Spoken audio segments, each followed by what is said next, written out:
Assalamualaikum warahmatullahi wabarakatuh. Bagaimana kabarnya Pak Hirson pada pagi ini? Alhamdulillah baik Pak. Alhamdulillah. Kalau begitu kita akan melakukan pelaksanaan praobservasi kan sesuai jadwal yang telah ditetapkan bagian kurikulum bahwa besok itu akan melaksanakan observasi kelas Pak Hirson. Kira-kira Pak Hirson akan mengambil di kelas mana? Kelas Jadi sesuai ya, jadi berarti sesuai rencana-rencananya Bapak, berarti akan menggunakan kelas 7A. Nah, jadi untuk sebelum melakukan observasi, kita ikuti tahapan praobservasi. Jadi saya akan tanya beberapa hal seputar persiapan Pak Hirson untuk melakukan observasi kelas. Yang pertama, kira-kira tujuan pembelajaran yang Bapak ambil dalam untuk pertemuan untuk diobservasi besok itu tujuannya apa? Ya, terima kasih Pak.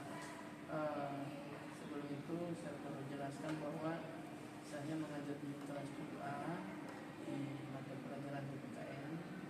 Berhubung mereka ini sudah 4 kali pertemuan, tapi untuk kami ini merupakan kesiapan awal, jadi saya akan menjelaskan tujuan pembelajaran yang saya ajarkan di kelas 7A. Yang pertama, tujuan pembelajaran itu mengidentifikasi minimal 3 faktor yang menyebabkan terjadinya proklamasi. Jadi materi saya ini Pak mengenai proklamasi.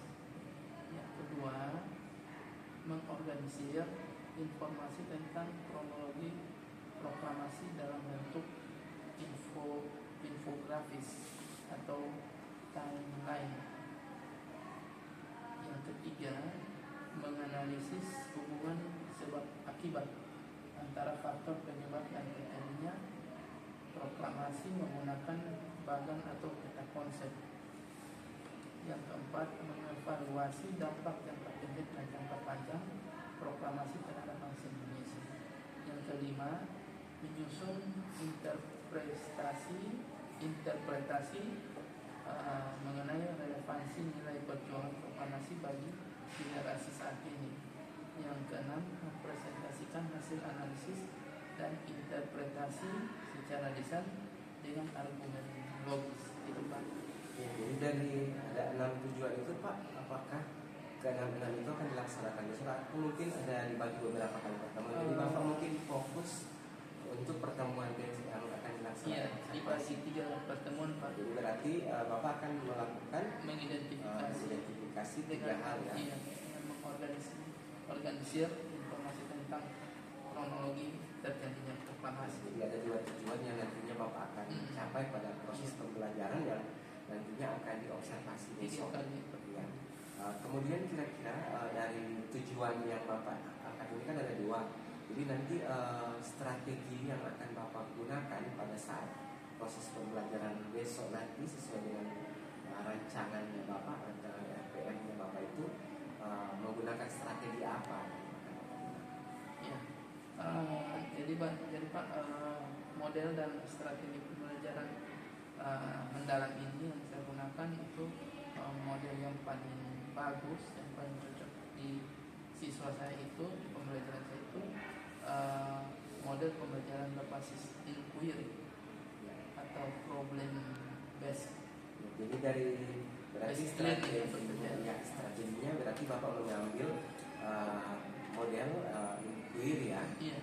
Jadi mungkin Bapak bisa jelaskan sekilas tentang apa saja yang akan Bapak laksanakan dalam menggunakan model inquiry. Jadi nantinya diharapkan siswa itu apa yang akan yang pertama saya lakukan ada 2 hal yang saya akan lakukan, yaitu menyajikan fenomena peristiwa yang terjadi di terjadinya proklamasi. Ya, karena di situ ada pembacaan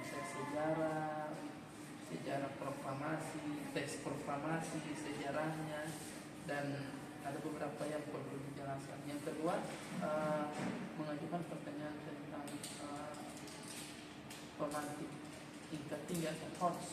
Jadi Iya. artinya anak-anak Iya. diajak untuk berpikir Iya. tingkat tinggi. Iya, ya. contohnya mengapa proklamasi yang terjadi pada tanggal 17 Agustus 45 dan apa faktor yang paling menentukan di proklamasi itu. Jadi Bapak mengharapkan mengajukan ada beberapa pertanyaan tematik sehingga anak-anak itu bisa berpikir kritis ya Iya. tentang peristiwa Iya. proklamasi.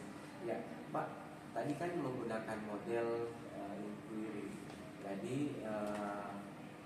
dengan menggunakan alat, pasti Bapak kan akan dibantu oleh alat atau media apa yang nantinya akan digunakan untuk melakukan proses pembelajaran tentang materi ini. Jadi mungkin alat dan medianya apa ya?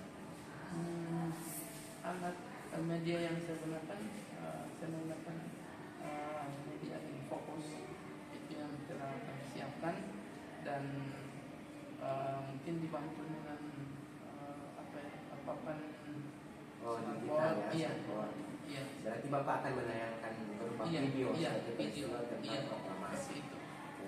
Video tentang proklamasi. Ya Pak, jadi kemudian asesmen yang nantinya Bapak akan gunakan untuk menilai proses pembelajarannya siswa mulai dari asesmen sumatif, ada formatif atau sumatif itu seperti apa sih?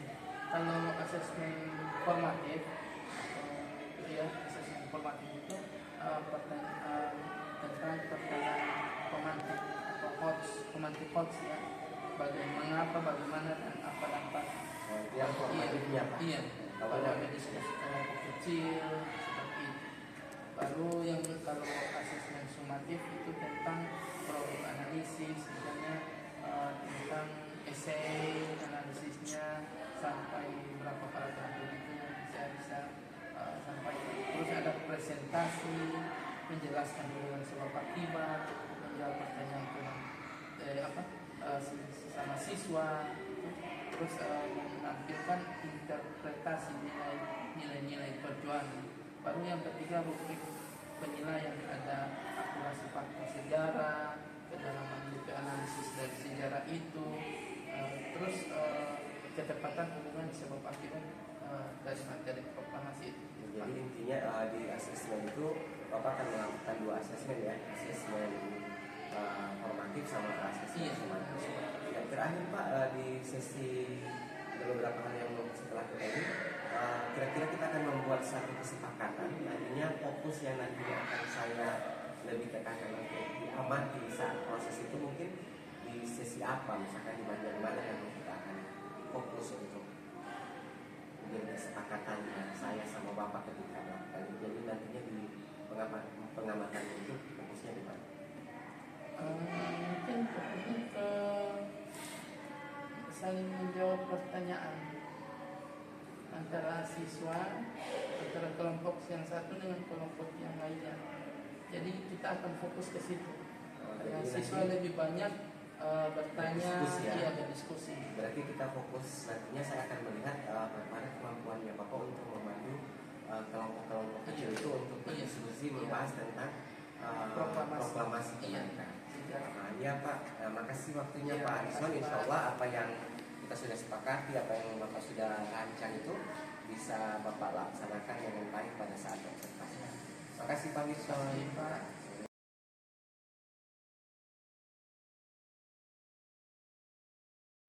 Ya, selamat siang Pak Arison. Siang Pak.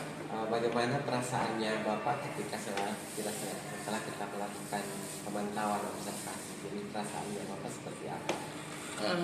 Perasaan saya terus terang Pak senang karena siswa banyak berdiskusi, saling tanya jawab dalam pembelajaran tadi saya berikan.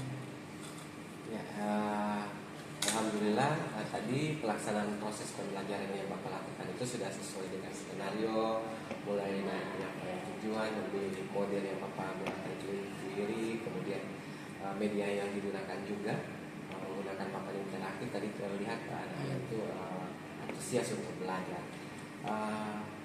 Bisa Bapak sampaikan apa ada dari proses kegiatan proses yang Bapak lakukan tadi, keberhasilan yang Bapak anggap dari proses pembelajaran itu, keberhasilan siswa yang aktif dalam pembelajaran?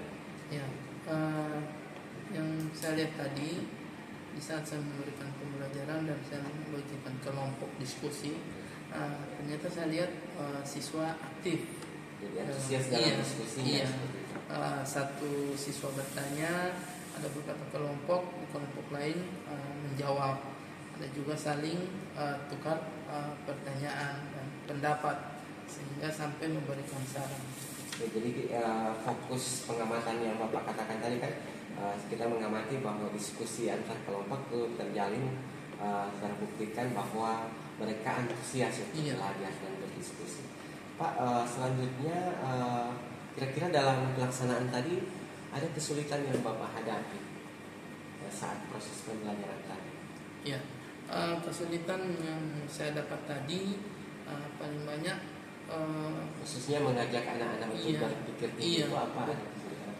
Kesulitannya di menceritakan tentang sejarah dari proklamasi, terutama di laki-laki paling banyak sebagian hanya diam, tidak bisa menjawab, tapi tidak aktif. Iya, tidak begitu aktif. Tapi kalau perempuan banyak aktif dalam memberikan ketika ada pertanyaan informatif tentang kronologis itu yang lebih dominan itu adalah siswa perempuan yang aktif seperti itu. Sulitnya di situ. Kendalanya Bapak itu ya menghadapi.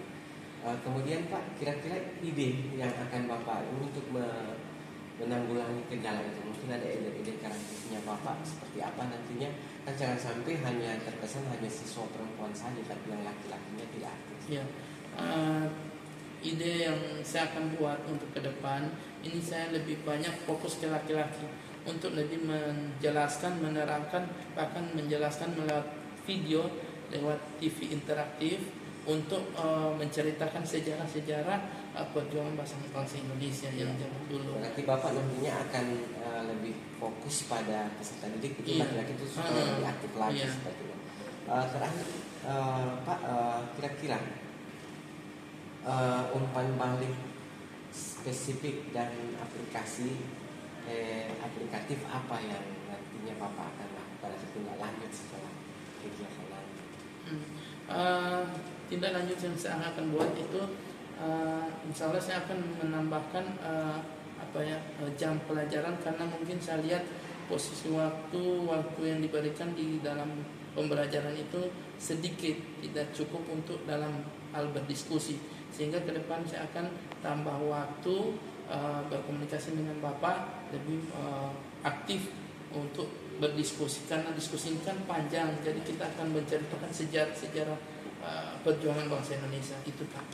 Terima kasih Pak Huson, insya Allah apa yang sudah direncanakan untuk menindaklanjuti bisa dilaksanakan, supaya target tujuan yang Bapak ingin capai pada proses itu bisa tercapai. Terima kasih banyak, sampai ketemu di pertemuan berikutnya.